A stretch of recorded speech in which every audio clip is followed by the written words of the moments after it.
7 years. That's how long I stayed. That's how long I believed love meant patience, loyalty, and waiting for someone to finally choose you back. For 7 years, I thought my boyfriend and I were building a future. We met young, grew older together, shared routines, family gatherings, holidays, and quiet nights that felt like home. I told myself that relationships weren't supposed to be perfect, just stable.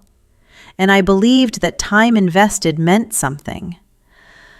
I truly believed that staying meant strength. I didn't know that staying too long could slowly erase you. The truth didn't come with shouting or tears. There was no dramatic confession, no obvious betrayal. It arrived quietly, hidden in a few messages I never expected to see. Messages that looked innocent at first. No flirting, no secrets exposed on the surface, just conversations. But those conversations destroyed everything I thought I knew. They were between my boyfriend and another woman. Someone who had been around our lives for years. Someone who knew we were together. Someone he trusted. And as I kept reading, my chest tightened with every line. He was telling her things he had never told me. His fears, his doubts, his frustrations, his confusion about life, about himself, about us. He told her how safe he felt talking to her, how understood he felt, how easy it was to be honest with her. Those were the exact things I had been asking for during our entire relationship. For years, I tried to connect with him emotionally. I asked questions. I reassured him. I created space. I waited. I told myself he just wasn't good at expressing emotions. I convinced myself that love meant being patient, even when I felt lonely right next to him. But the messages revealed the truth. He wasn't emotionally closed. He was emotionally unavailable to me.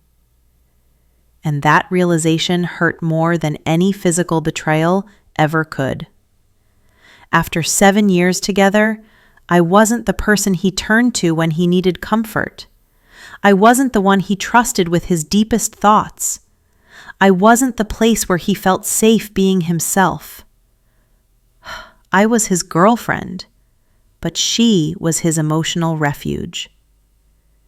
When I confronted him, I expected remorse. I expected guilt. I expected him to finally understand how deeply this hurt me. Instead, he looked calm and told me he hadn't done anything wrong. He said I didn't understand him. He said talking to her was easier. Easier. That single word echoed in my mind for days. After 7 years, loving me was still difficult. Opening up to me still felt like effort, while with her, it felt natural. In that moment, clarity replaced confusion. I replayed our entire relationship in my head. Every time I felt dismissed, every time I blamed myself for wanting more, every time I told myself I was being too sensitive, too emotional, too demanding. I finally asked myself the question I had avoided for years. Was I asking for too much, or was I asking the wrong person? Emotional neglect doesn't leave visible scars, but it slowly convinces you that your needs don't matter, that your voice is inconvenient, that loving someone means shrinking yourself to make them comfortable. Time invested is not a reason to stay. History is not a guarantee of a future. And loyalty means nothing if your heart is never chosen. I had a decision to make. Stay in a relationship where I felt invisible, or walk away from someone I loved to finally protect myself. Leaving wasn't easy. It hurt. It broke me in ways I didn't expect. but staying would have broken me even more. So I left, not because I stopped loving him, but because I realized love should not feel lonely. It should not feel like begging.